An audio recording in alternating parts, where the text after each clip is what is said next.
সিদ্ধাই যাই সুধৰ মা সভাত উপস্থিত হৈ প্ৰভু ভগৱন্তক লগ কৰিছে কৈছে প্ৰভু তাতে বহি আছে আৰু কৈছে বোলে প্ৰভু মই ঘূৰি ঘূৰি আজি মই নেপাল দেশত গলো নেপাল দেশত মই প্ৰথমতে দমকি ৰজাৰ পত্নী প্ৰভাৱতীৰ ৰুমত সোমাম কিন্তু প্ৰভাৱতীয়ে কান্দি কাটি আছে মোক মাতাৰ সময় তাৰপিছত মই ভাবিলো আৰু কান্দি কাটি আছে যেতিয়া মই বৰ লোক নকৰো মই চিধাই একো দমকি ৰজাৰ এই ৰাজধানীত যাই মই দেখিলো দমকি ৰজা সুন্দৰভাৱে বহি আছে আৰু মোক দেখা পাই দমকি ৰজাই ধুনীয়াকৈ হাত জোৰ কৰি সুবৰ্ণৰ আসনত বহিছে আৰু ধুনীয়াকৈ হাত ভৰি ধুই মূৰত পানী লৈছে তাৰপিছত দমকি ৰজাক মই সুধিলো অৰণ্যৰ মাজৰ পৰা তুমি হেনো এটা নতুন ঘোঁৰা লৈ আহিছা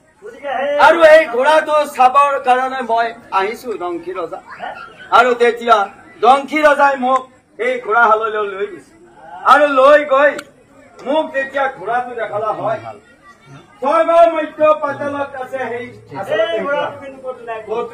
প্ৰভু আচৰিত ঘোঁৰা ঘোঁৰা একদম সুন্দৰ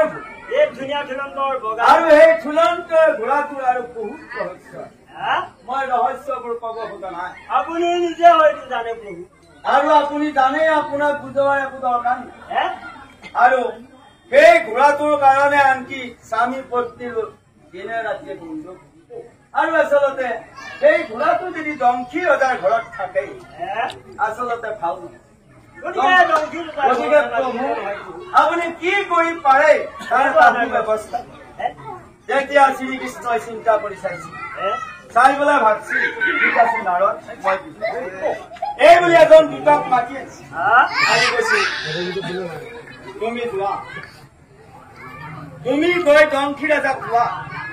যে এই ঘোঁৰাটো তেওঁৰ ঘৰত থকাটো উপযুক্ত সেই ঘোঁৰাটো আমাৰ ঘৰতে ৰাখিব লাগে গতিকে তুমি যোৱা কৃষ্ণই ঘোঁৰাটো খুজিছে বুলি আৰু তেতিয়া কি কয় ক আৰু সেইমতে দুটা আহি যেতিয়া কলা বোলে মহাৰাজ এই ঘোঁৰাটো প্ৰভুই খুজি খেলিছে যে কেনেকুৱাকে কলা দমকি ৰজাই নাই প্ৰভু সেইবিলাক কি হয় মাথা মাৰি মই ইমান কষ্ট কৰি সেই বনৰ মাজৰ পৰা ঘোঁৰাটো আনিলো আমাৰ প্ৰভু সেইবিলাকতো চকু দিছে চিকেন কৰ্মাই কোৱা যে কেতিয়াও নহয় যেতিয়া নি তেনেকুৱা পালা তেতিয়া আৰু কি কব হেৰা ৰজা আৰু যেতিয়া মোক চাল কি চাই তাই কৈছে প্ৰভু নেদেই বোলে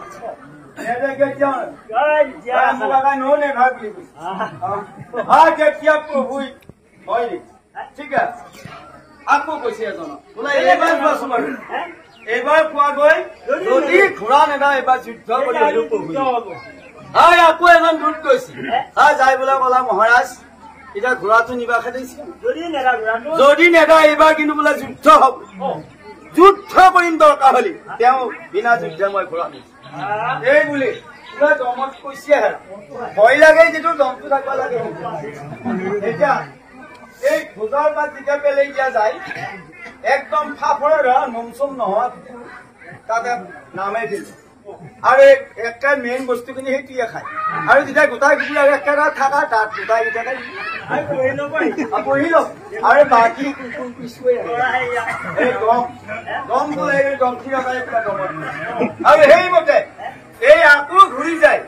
যেতিয়া কলা বোলে হেৰি দকালি যুদ্ধহে কৰিব হয় ঠিক আছে এই বুলি তাত প্ৰভুই এই ঘোঁৰা অনাৰ প্ৰস্তুতি চলাই থাকক প্ৰভুসকল বিচাৰি